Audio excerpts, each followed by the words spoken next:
It's that time of the season. Spectator Top 100. That chill is in the air. The autumn leaves are falling.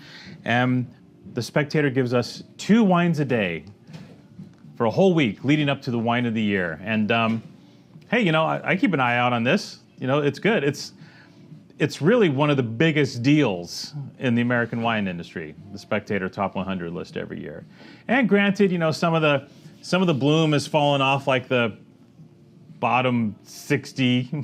So, you know, honestly, it's kind of a top 40 list nowadays based on consumer interest. But if you're in that top 20, for sure you're in it to win it. And if you're in the top 10, boom. Because when you think about the number of wines Wine Spectator tastes, right? And tens of thousands of wines, man. And to nail this down, because all their editors get together and they meet and they taste wines again, they taste them again. To nail that down into a top 10 wines, even a top 20. If you made that list, you checked a lot of boxes. You make a decent amount of wine. Your wine doesn't sell for a crazy price. It delivers remarkable value. It's available. There's so many boxes that need to be checked, so many criteria that need to be met for the Spectator to drop that top 10 hammer for you. And well, here you go. We've had a little luck in early days at the start of this whole process. We have the number 9 wine in stock right now. This is the GD Vajra Barolo Albe, in reference to the number of sunrises over their particular vineyards. Because of the scale and the expositions and the hills and the swales, there's 3 different sunrises over the vines that compose this wine. So that's kind of their nod to the fact that they have so many diverse terroirs under their umbrella at Vajra. It's a fabulous, fabulous family winery. Started in 1972. It's named after the grandfather Giuseppe Domenico. And they are just simply one of the best producers in Barolo. It's really simple to say that. All organic. They own probably 100 acres of land. All big barrel aging.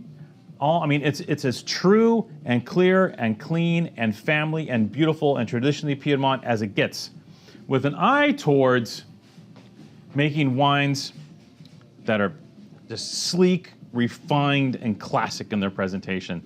Here it is, the 2020 Vajra Barolo Albe 2020. I have not had this wine. You know, when the top 10 list hits, it's like you have to click and shoot quick. You have to be on it.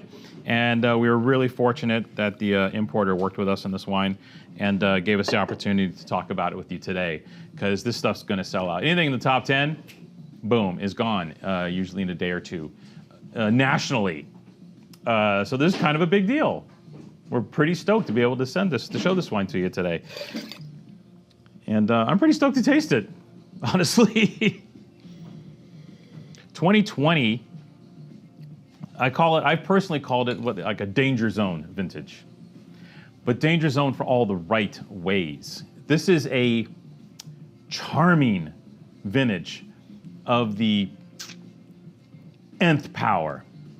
It is a vintage that you can't help but fall in love with every wine you taste.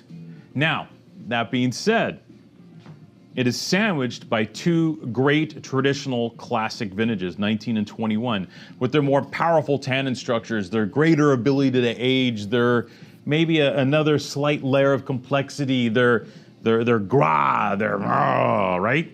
So 20 is going to get a little lost in the shuffle, but not because it's green or lean or anything like that, or overripe or underripe, just because it's so charming, you know? It's that year. All the wines taste so good that, you know, I have to be super careful when buying the 2020, when buying Barolo nowadays, because like, I'll be like for this wine, huh? Effusive nose. All the classic strawberry, wild forest strawberry and sarsaparilla, a little hint of tobacco, the herbs, the balsamic herbs, the savory herbs in this wine. Nose is gorgeous.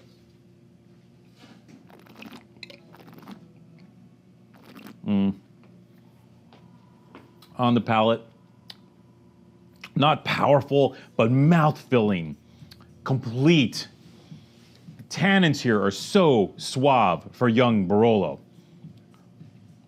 absolutely dangerous wine. This is it. This is what I'm talking about. Like, you could drink 4 bottles of this right now.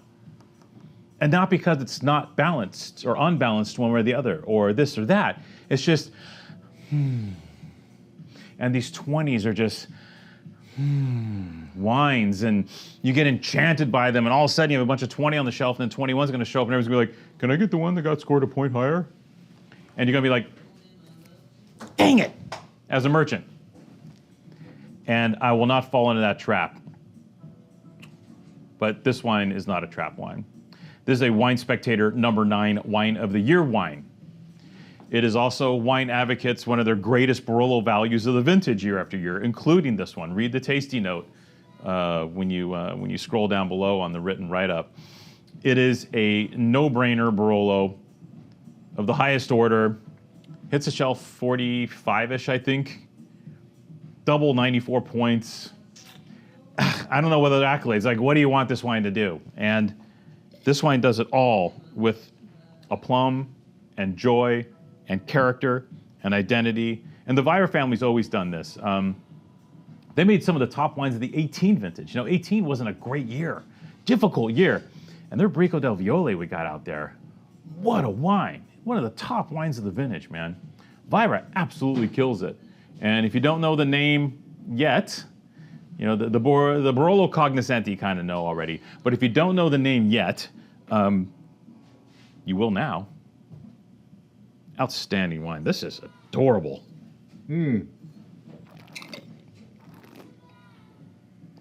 Patrick, can Barolo be adorable? No, it's usually... Yeah, no, it's not. It's usually not. And this wine is just charming as all friggin' get out.